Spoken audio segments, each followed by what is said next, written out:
Godzilla is now in New York City.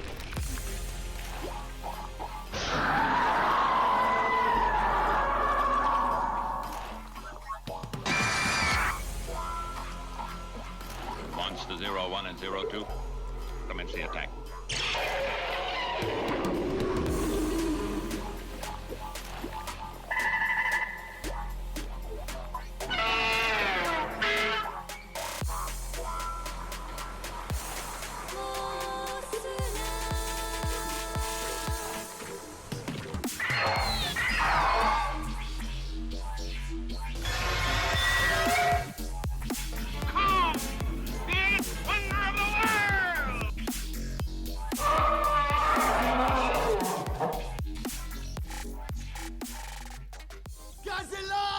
Hello, listeners, and welcome back to Stomp This Way. And happy birthday, belated birthday by the time this comes out, King Kong. How you doing today, Andrew? I'm doing all right. How are you? I'm doing good. You know, we really haven't given a thought to King Kong's birthday until this year. Yeah. But you know what? After reviewing this movie, I might take back the happy part of the birthday. I don't know. We'll get to that. But yeah, King Kong's birthday is, I believe, on Tuesday. Will have been on Tuesday, and we're in his honor. We're doing a King Kong project we have yet to review. Yeah. Yeah. Not the first animated Kong project we reviewed, because we did review that Netflix Skull Island TV show, I believe. Mm-hmm. But yeah, we're going back to the 90s.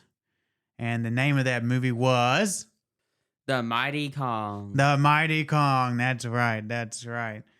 But had you ever heard of this movie? Or when did you hear of this movie? I've heard about it a long time. I just never watched it. Yeah, I mean, I heard about it some years ago, but never got around to watching it. Never really had a desire to watch it because I'm not a fan of musicals and children's TV shows or TV movies, animated TV movies. I take that back. I'm a fan of some of them, but yeah, just never really appealed to me. Never, doesn't really seem to have a big place in the zeitgeist. So I assumed it probably wasn't all that great, but yeah, here we are. But kind of an interesting story about how this came about. So obviously, Warner Brothers at this point had the rights to King Kong, and it was going to be his 75th anniversary. This year is his 93rd birthday, right? Yeah. So, but they were coming up on 75 years, and they wanted to do some kind of, project to celebrate his 75th. But, the Kong franchise had kind of run aground. They had that big Dino De Laurentiis had gotten the rights, done that big 70s remake that was, financially so. Yeah. And then of course they did that quickie sequel in the 80s. I guess it wasn't that quickie of a sequel, but that sequel in the 80s with Linda Hamilton that was awful and just absolutely bombed at the box office, and they've tried to since sweep under the rug because they're so embarrassed of it. But King Kong Lives is due for a restoration and a proper re-release, don't you think? Yeah. But yeah, so it was not a big IP at the time, but they wanted to do something, so they commissioned this thing that we're gonna review. They shipped it, or they offshored the labor overseas, had a couple of Asian animation studios animate this. It was animated by a Korean studio called Hanshin Corporation and a Hong Kong studio called Jade Animation. So, and yeah, it was also of note Dudley Moore's final role. And I just want to say that the songs are by some, the Sherman Brothers. Sherman Brothers are not, despite what we may say about this movie, they're not nobodies. They did the music for like some Disney classics like Mary Poppins and some of that other stuff. I think the original Jungle Book movie and stuff like that. So, they actually have some pretty classic works. Yeah. But this was, I think, towards the end of their careers, you know, taking a paycheck or whatever. So. Yeah. But anyway, Andrew, mostly a direct video thing. But why don't you tell them what I got on the box office? Well, it had a limited theatrical release. Gross unknown. Yeah.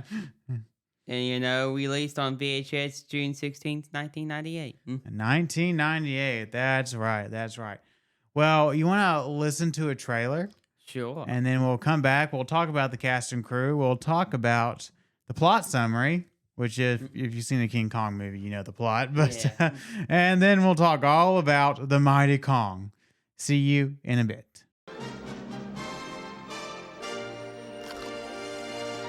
The Mighty Kong, the kid-friendly animated musical version of the classic story of King Kong. A truly epic film. It's got laughter, it's got tears, mystery, and fears. From deep in the jungles of a remote island, the Mighty Kong is captured and brought to New York. Kong escapes with the beautiful Ann Darrow and leads the police on a sensational chase, ending high atop the Empire State Building. Put that girl down at once! Featuring the voice talents of Dudley Moore and Jodie Benson, Disney's Little Mermaid. She's sweet, dolly up, ollie, ollie. Kids will go ape for the fun-filled songs by the Academy Award-winning songwriters of Mary Poppins, Chitty Chitty Bang Bang, Jungle Book, and the Aristocats. I love it! The whole family will love this mighty musical adventure, The Mighty Kong, from Warner Brothers Family Entertainment. Well, listeners, there you go. That's all you need to know about the movie right there. Oh, boy. Oh, boy. Yeah, this was directed by Art Scott, written by William J. Keenan, music by David Siebels, with songs by Robert B. Sherman and Richard M. Sherman, and starring Dudley Moore, Jodie Benson, Randy Hamilton, William Sage, Jason Gray Stanford, Richard Newman, Don Brown, Ian James Corlett, Michael Dobson, and Paul Dobson. And the plot is, like I said, basically the original movie, but I will recount it for you here, if you didn't know. In search of a hit motion picture, filmmaker C.B. Denham, not Charles Denham, assembles a crew to locate the rumored Skull Island in the South Pacific. Before departing, he hires down-on-her-luck actress Ann Darrow to star in his film. During the voyage, Ann befriends cabin boy Ricky and his pet monkey Chips, while her initially contentious relationship with First Officer Jack Driscoll slowly develops into a romance. Meanwhile, the crew grows restless on the long journey, but Denham keeps morale up by promising bonuses and screen credits. Upon reaching the island, the crew witnesses natives preparing to sacrifice a young woman to a mysterious god. When the natives spot the intruders, Denham and his team retreat to the ship. That night, several natives sneak aboard and kidnap Anne for the ritual. After Ricky discovers Anne is missing, the crew returns to the island in search of her. They arrive just in time to see her taken by a giant ape the natives call Kong. Jack pursues them into the jungle, eventually finding Anne in a cave and rescuing her while Kong battles various prehistoric creatures. As Kong chases them back to shore, Denham and the crew subdue him with gas bombs, knocking him unconscious. They transport the ape to Manhattan, where Denham plans to showcase him as the star of a new Broadway production. During the opening performance, Kong breaks free and rampages through the city in search of Anne. He finds her and takes her once again, climbing the Empire State Building with her in his grasp. Airplanes are initially deployed but called off due to the risk to Anne.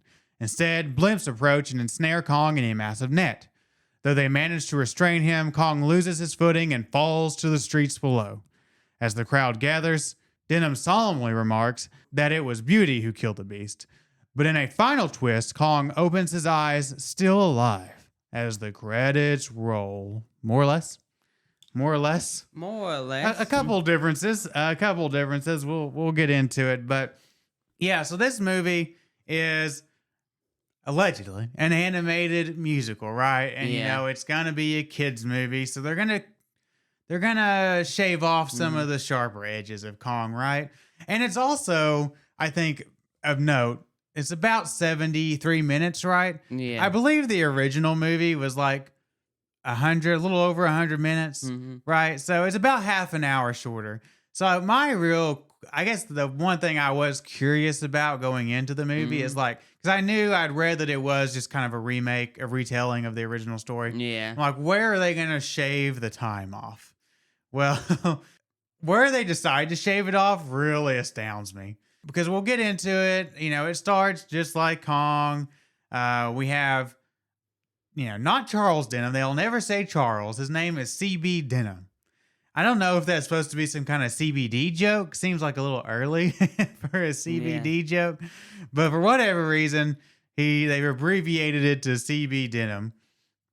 And he's, they make it clear that he makes like animal safari movies. They had a whole musical about There's that. a whole musical piece about it. But he's in search of his next film.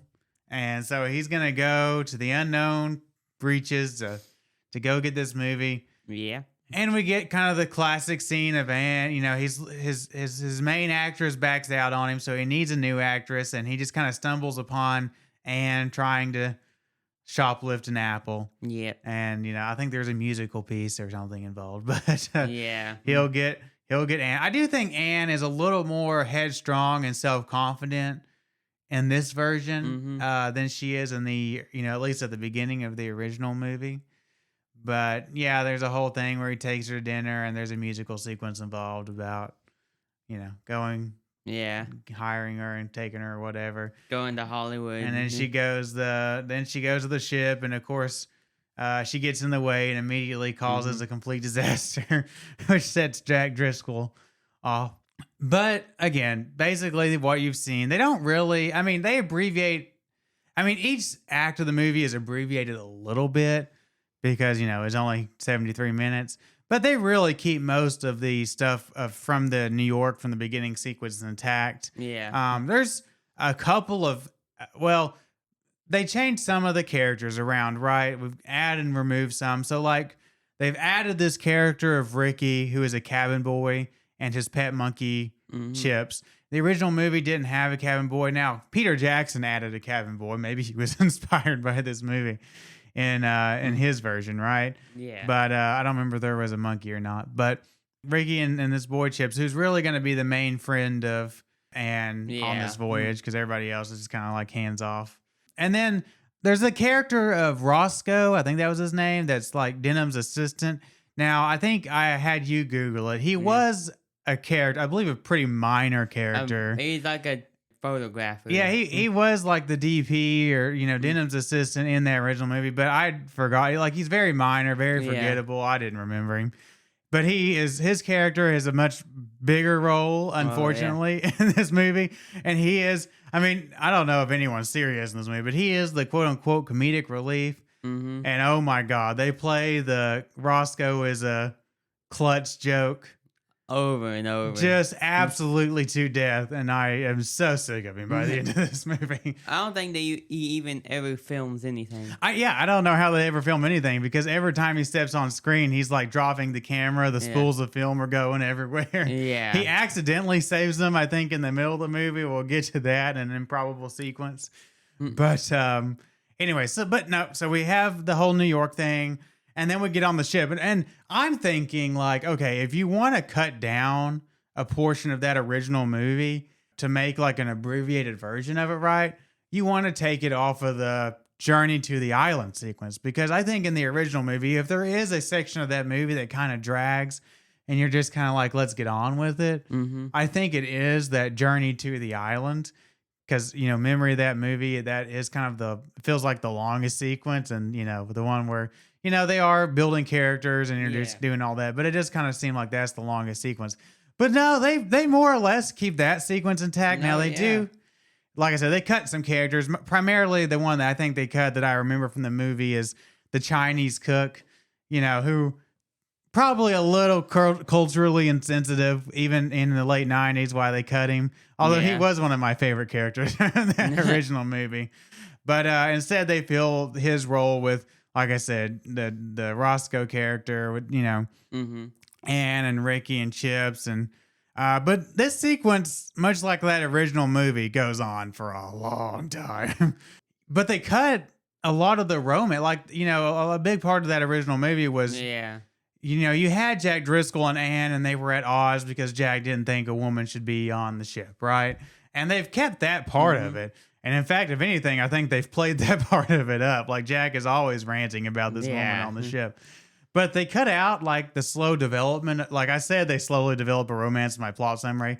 That was really just a carryover from the original movie. They really don't develop the romance at all on this journey. It just happens. We'll get to it, but yeah, it just happens in a song sequence after they get to the island. But yeah, they're on the ship, and there's a whole thing where like Ricky is doing something, so she like takes the captain his dinner and like overhears them trash talking her, mainly Jack trash talking her, and has her little episode. And you get the thing with like overhearing one of the crew members talking about how he was on a ship that crashed, like washed ashore on Skull Island or whatever, and they found a survivor that told them what was on the island, blah blah blah blah blah. Abbreviated version of the story that Denham had heard in that original movie. And I guess we do get some like brief glimpses of Kong and some like these like flashback sequences or like dream sequences when they're like telling stories and stuff. Anyway, but this ship sequence, Journey to the Island sequence, again, goes on for a long time. I'm like, okay, well, they didn't really abbreviate that bit of it. Yeah. What really astounds me about this adaptation is that what they decide to abbreviate, like almost completely cut out of this movie, is the actual Skull Island sequence. Like, I think we actually spend less than 10 minutes of screen time at Skull Island. And most of that is them like anchored offshore. And like when they finally get to the island, they go ashore, and we kind of have the sequence where they witness a girl who's much lighter in skin tone than the rest of the natives preparing to get sacrificed. And again, they were worried about the Chinese cook being culturally insensitive, I guess, but I think these Islander sequences are just as, if not more so, culturally insensitive than anything in that original movie. They're just making like like the original movie, the language was gibberish, but just absolute gibberish language, like ungo, ungo, ungo, like kind of like language. And it's like the captain is like trying to communicate, and he'll say, ungo, ungo, ship, ungo, ungo, captain, like just like it's just so stupid. I don't know. But anyway, they want to stop them from sacrificing the girl, but Captain's like, no, we can't. But then Roscoe does one of his like tumble over the cliff acts, and so they get noticed. Anyway, they get chased back to the ship or whatever. And that is like, that right there's like half the screen time on Skull Island. And then we'll go back to the ship. The natives will come, and I think before this is where we finally have, like out of nowhere, Jack and Anne have this atrocious, like the worst sequence in the movie, musical number about love, and they're all of a sudden in love for reasons I don't know why, because that's in the original story, I guess. Yeah. And then she gets kidnapped by the natives, and they leave the necklace behind, and Ricky finds it. And so then they go back to the island looking for her. They witness 42 minutes into a 73-minute version of Kong. We finally get to King Kong. And it's just, to me, like, I don't understand it. Like, I don't think it caught, like in a movie, like a live action movie, like I understand why you put off the monster, because it's expensive to, especially in like back in those days, and they would stop animated. Like, I understand why you put off Kong, because it costs a lot of money every sequence, every second that Kong's on screen to animate King Kong, right? Takes a whole lot of time and effort. But in a cel-drawn animated movie, I don't think it costs them any more to animate the previous 40 minutes with people running around on a ship than it does the last 30 minutes of this movie where King Kong shows up. Yeah. Like, I don't understand why you wouldn't really reduce the journey sequence and get to the island, but instead, really, it's about 2 minutes of screen time from when Anne gets taken by Kong, and they do like their little Kong and Anne journey on the island. I mean, literally like 2 minutes. Like he has a very abbreviated fight with a 10-second fight with a Tyrannosaurus, like usually the big hallmark of the Kong movie. Yeah. They do like 10 seconds, he kills the And Tyrannosaurus. then he has like a minute fight with a couple other things. Well, they do, and I will say they actually borrow for this brief island sequence. They actually, I think, borrow more from the Dino De Laurentiis Kong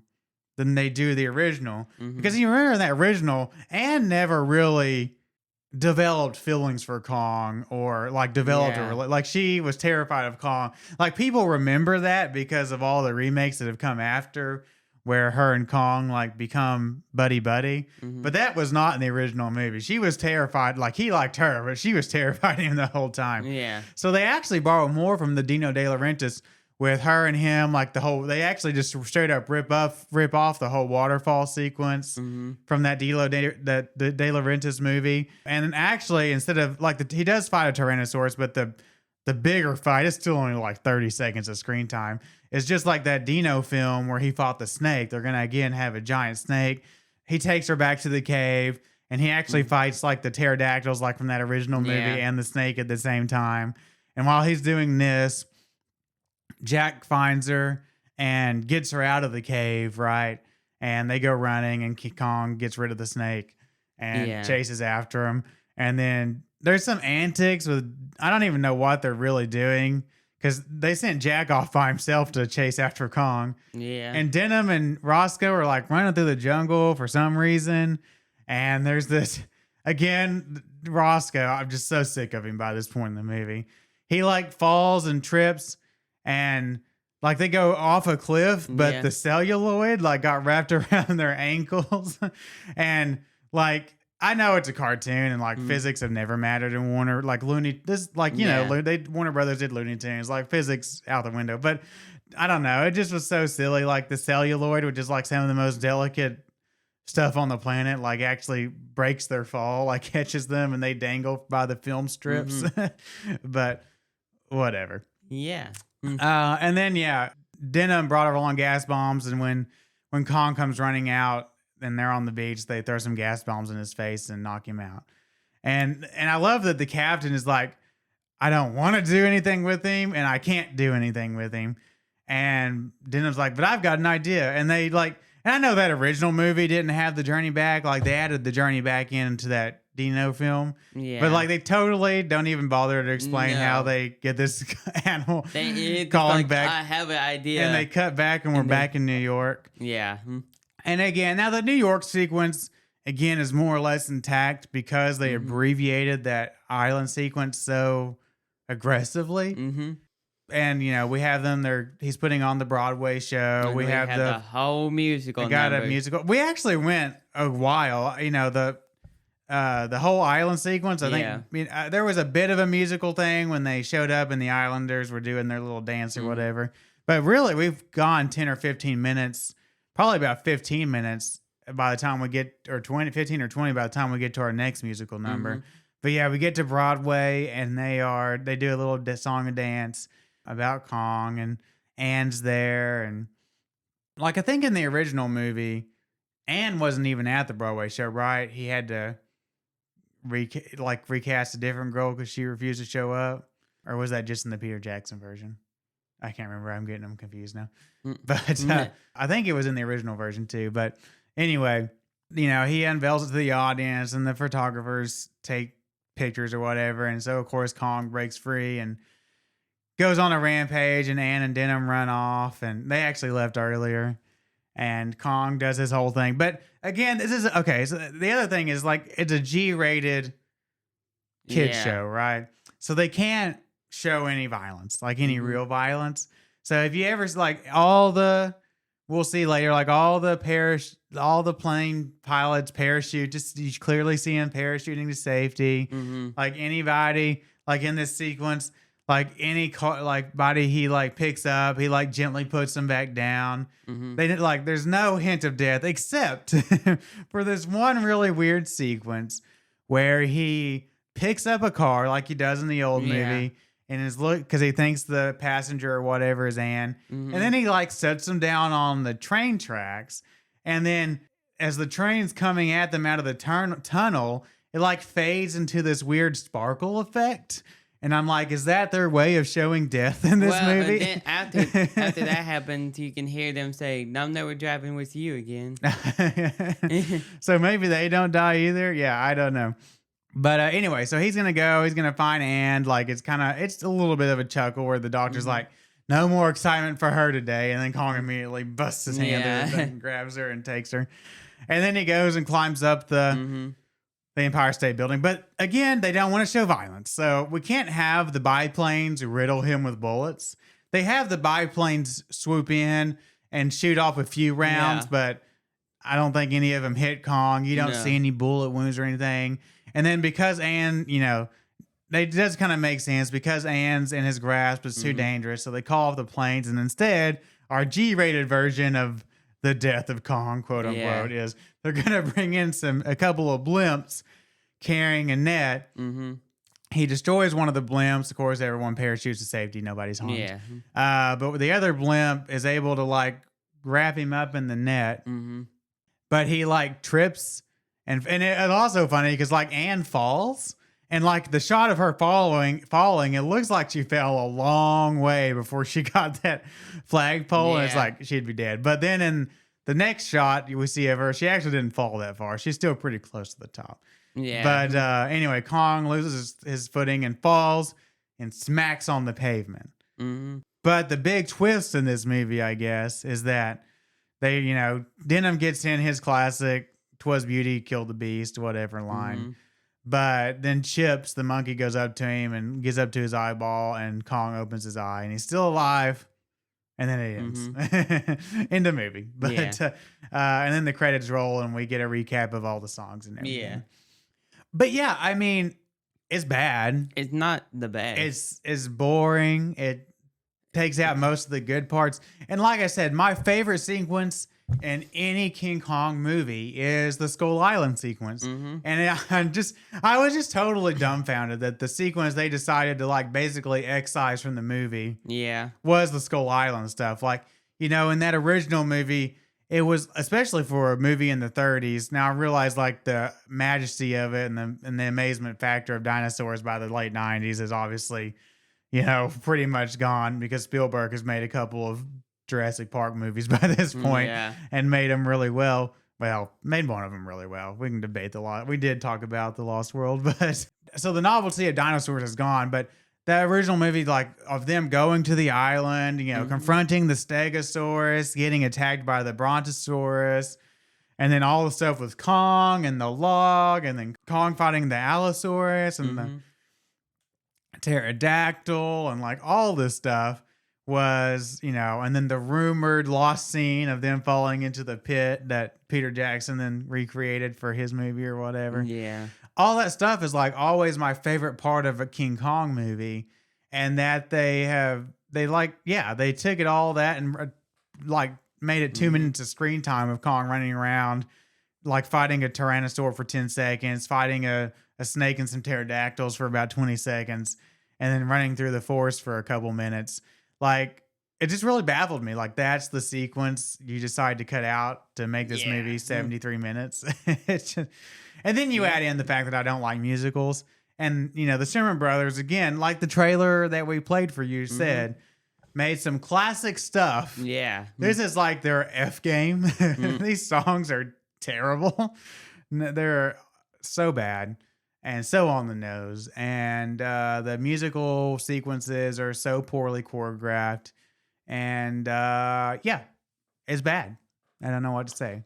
A couple of mild chuckles, like, what were the things I chuckled at? There was a line, I think, towards the end of the movie where they said something about, what are you going to do with Kong? And he says something about like, I'm going to buy him 10 acres in Jersey or something. No, 1,000 acres. I'm going to buy him 1,000 acres in Jersey. And someone said, well, no one can survive Jersey. And it was like, nobody survives in Jersey. Yeah. So, I mean, that was kind of funny. There was that one other thing, I can't remember what it was now, that I kind of chuckled at. But no, it's bad. It's just as bad as I thought it was going to be. What about you? Oh, yeah.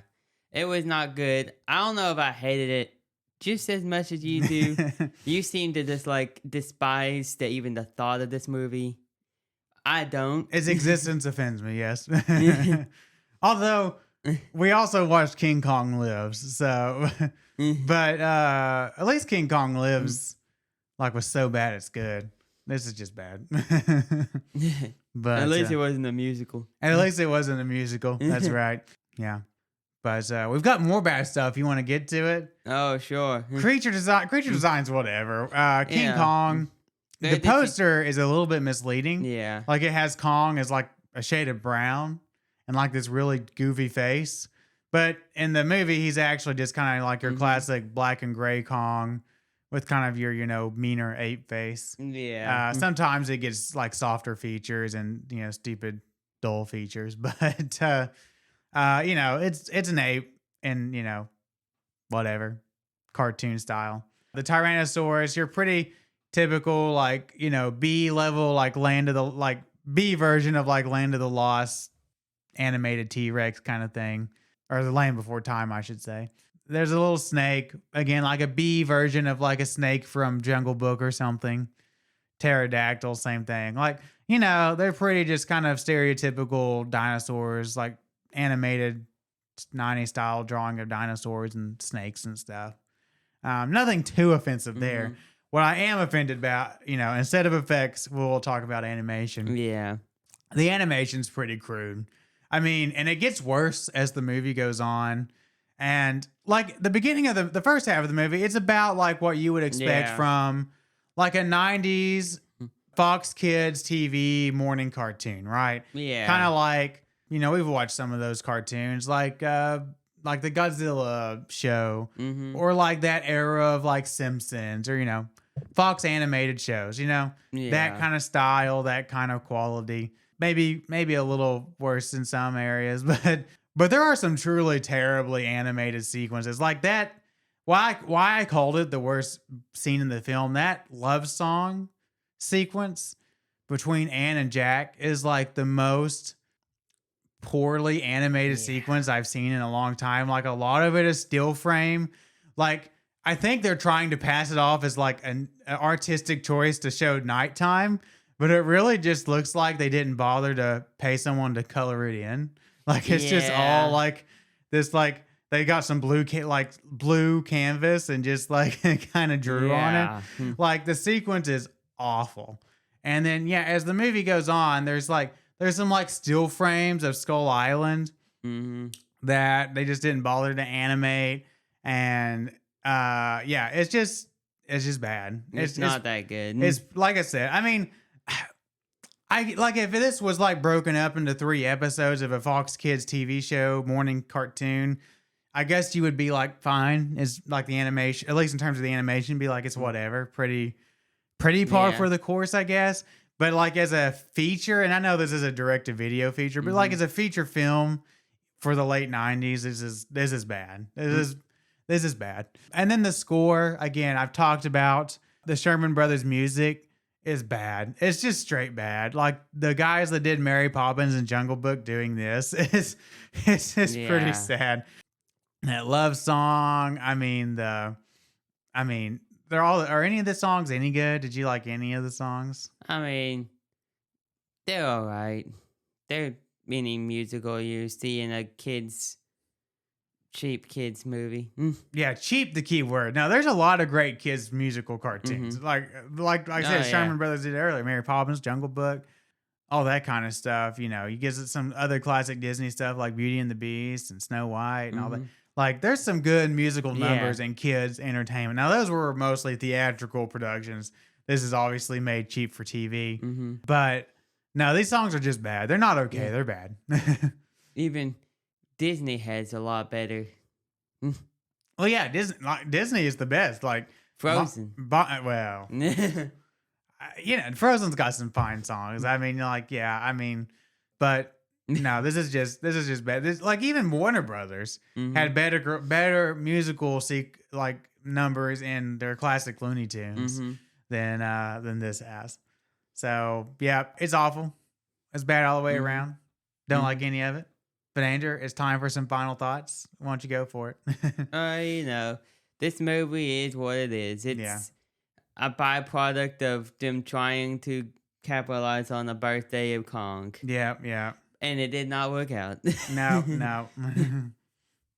But, they tripped it over to do cheap animation in Asia, Yeah, they couldn't even afford an American animation studio. They shipped it overseas. I don't think these are big companies in Asia either. Yeah, I mean, I don't know enough to say for sure, but I don't think these are the top end animation studios. But it is what it is. The musical numbers some of them are okay, most of them are not. Yeah. And the animation, it's there, it's watchable, barely, I guess. and the voice actors are, some of them they tried. Yeah, I mean, I don't have a major problem, I don't guess, with any of the voice acting, but They tried. yeah. I mean, they were lively, at least. I guess, yeah. They put some character into their characters. They didn't sound like they just reading off the script. Yeah. And the score is the score. It's mostly just musical numbers, no real score. Yeah. Now there was, what did I say his name was? David Siebels was credited for the original orchestral score. So there was some of it. There was some. Not very memorable or anything, but All in all, I'll give it a D minus. okay, yeah.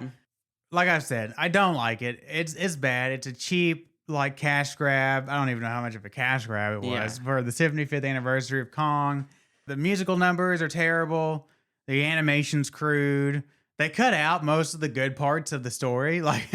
Instead of cutting out the boring parts, they cut out the good parts, which again just absolutely astounds me. I just can't. The creative decisions behind this are just so wrong and so terrible. They cut out my favorite sequence for the most part of any Kong story, which is the Skull Island sequence, and I just don't understand it, and it really upsets me. And it's a G version, so they can't show any of the violence. You go back to that original Kong movie, it's pretty violent for a 30s film. It shows the villagers getting eaten and stepped on, at least as far as the effects would allow. Kong breaks the jaw of that dinosaur and all that stuff. Kong gets riddled with bullets at the end. We can't have any of that. And then Kong even survives the fall at the end, so can't even show death. God forbid kids see a little death in the late 90s in a cartoon about King Kong. I may surprise you, though. I'm not going to give it an F. I'm going to, like you said, the voice actors were fine. I mean, I got a couple of chuckles out of a couple of things. It is a King Kong story. So, and it's, I say mercifully short, although it felt like it went on forever, but it's only 73 minutes. I'm going to allow it to avoid an F, and just like you, I'm going to give it a D minus, but it's a weak D minus. It is on the border, but yeah, definitely the worst King Kong movie I've seen by a pretty good margin. It beats King Kong Lives by a pretty good margin. I know King Kong Lives is bad, but I had fun with King Kong Lives. I was it's so bad it's good. This is just bad. Are we gonna go back and review the other animated King Kong movies? Well, I think I said this a few podcasts ago when I announced this project. I do think, if we keep up with this podcast, which I don't see an end to this podcast anytime soon, maybe each year for Kong's birthday we do some of the, because we did all the cartoons for Godzilla and all that. Yeah. So maybe we will review next year. Maybe we'll watch the 40 episodes of that King Kong TV show, cartoon or whatever. And they have movies. And then the following 2 years, each year we'll do one of the movie spinoffs of that. And I think there's a couple other King Kong TV cartoons out there maybe we could do or something. But we also need to do for Godzilla, maybe for Godzilla's birthday one year. We haven't done Zone Fighter, which he is a reoccurring guest character in. So we could do that too. So Project Digest, spinning in my head already. But anyway, not much in the way of news. Now, I did want to say that Subaraya has teased their 60th anniversary Ultraman TV show. Be coming in the summer of 2026 this year. They didn't announce, they released a teaser for it, which is just like showing like the 60th anniversary logo. Yeah. And it's kind of like a clip show of some of the older TV shows. And then at the end, it does kind of the like all the first teasers for all their new shows, like kind of in dark, like shows like the out silhouette of the new Ultraman and the camera kind of spins around him or whatever. But they didn't even announce the name of it yet. I was workshopping names with Andrew. I was like, if they ever were going to do a show called Ultraman Legacy, the 60th anniversary, be a good time for it. We've also been saying Ultraman Genesis. You know, that's got to be coming pretty soon. But who knows? They might come up with a whole new name for him. But anyway, the teaser's out there on their YouTube channel if you want to watch it. And we'll definitely be keeping an eye on that. Have they made a movie of that show that just concluded? I don't think they released a movie of it yet, did they? I can't remember if they released a movie of it yet in Japan or not. I'm sure they will if they haven't. And if they do, then we'll eventually get it in the States and we'll eventually watch it. But anyway, other than that, I don't have much to talk about. I do want to talk the schedule, at least for the next 2 weeks. We'll be going back to dinosaurs. Next 2 weeks will be 1 million BC, and then its remake 1 million years BC. And then we have a bunch of creature features for our creature feature summer coming up after that. Oh, boy. And, of course, we'll be recapping Monarch Season 2 sometime in May. But anyway, Andrew, I think that's about it. Do you got anything else? I think that's it. All right. Well, don't forget that we have another podcast project. It's called Pulse Check, a horror movie podcast. And this month we're doing zombie movies. And we've done a new episode over the not brand new now, but new to streaming at least, 28 Years Later, Bone Temple. Based on box office performance, probably be the last 28 years later movie, unless they surprise us. But we'll be doing 28 Days Later. We'll be doing Pontypool, and then, of course, some other stuff.